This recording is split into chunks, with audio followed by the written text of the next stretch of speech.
Hello everyone, welcome to my page. চলে আসলাম লাউ চিংড়ি নিয়ে। লাউ চিংড়ি একটা ঐতিহাসিক খাবার। ছোটোবেলা থেকে শুরু হয়েছে, দেখছি মা লাউ চিংড়ি রান্না করতো এবং এই খাবারটা খুবই একটা সুস্বাদু খাবার। লাউ দিয়ে যখন চিংড়ি রান্না করা হয়, এটা খেতে খুবই মজার, মুখরোচক। তো যেহেতু লাউয়ের সিজন, তো আমিও আবার লাউ চিংড়ি তৈরি করলাম, ভাবলাম নিয়ে আসি আপনাদের মাঝে। তো বাজার থেকে যখন লাউ চিংড়ি মাছ কিনা হয়েছে, লাউও কিনা হয়েছে সকালবেলা, তো চিংড়ি মাছগুলো আমি বেছে কুটে পরিষ্কার করে নিলাম এবং লাউটা কেটে কুটে পরিষ্কার করে নিলাম। তারপরে যখন আমি রান্নার প্রসেসে চলে যাব, কোটাকাটি শেষ করে, তার আগে তো বলি, যদি আমার এই পেজ থেকে কেউ দেখেন তাইলে আমার পেজটিকে ফলো করবেন, লাইক, কমেন্ট এবং ফলো করতে ভুল করবেন না।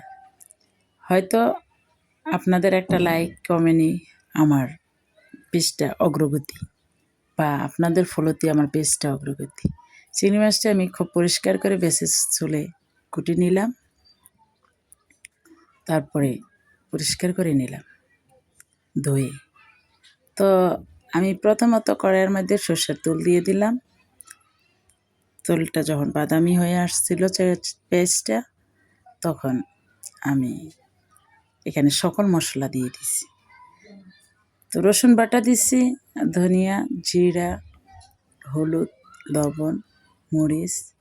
এই আমি এখানে লাউয়ের মধ্যে, চিংড়ি মাছের মধ্যে আদা বাটা দিইনি।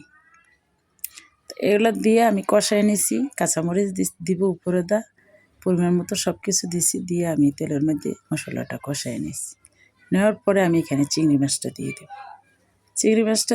চিংড়ি মাছটা এখানে মশলার মধ্যে কষানো হলে এরপরে আমি লাউটা, অবশ্যই ঢেগা একটা লাউ, তো লাউটা আমি বেশি একটা ঝোস নিতে হবে না, ঢেগা লাউটা দিয়ে রান্না হবে সুন্দর করে।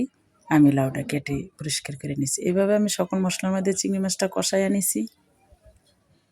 কষায় নেওয়ার পর যখন মশলাটা রং কালার ঠিক হয়ে আসছে, তখন আমি লাউটা দিয়ে দিছি। চিংড়ি মাছ তো কুটলে কাটলে একেবারে ইসা মিসা ছোট হয়ে যায়, তো এগুলা নষ্ট হয় না, ভাঙ্গাও যায় না। তারপরে আমি লাউটা দিয়ে দিছি সাথে, এবং লাড়াচাড়া দিয়ে আমি ঢেকে দিছি। লাউটা যখন সিদ্ধ হয়ে আসছে, তারপরে আমি এটার উপরে শুধু ধনিয়া পাতা দিয়ে নামাই নিব।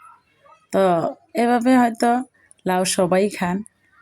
তো এই সময় চিংড়ি মাছ লাউ দিয়ে খাইলে শরীরও ঠান্ডা থাকে, এবং লাউ খুব ভালো একটা খাবার, সুন্নতি খাবার। আল্লাহর নবীও লাউ পছন্দ করতেন, আপনারাও তৈরি করে খাবেন। আল্লাহ হাফেজ।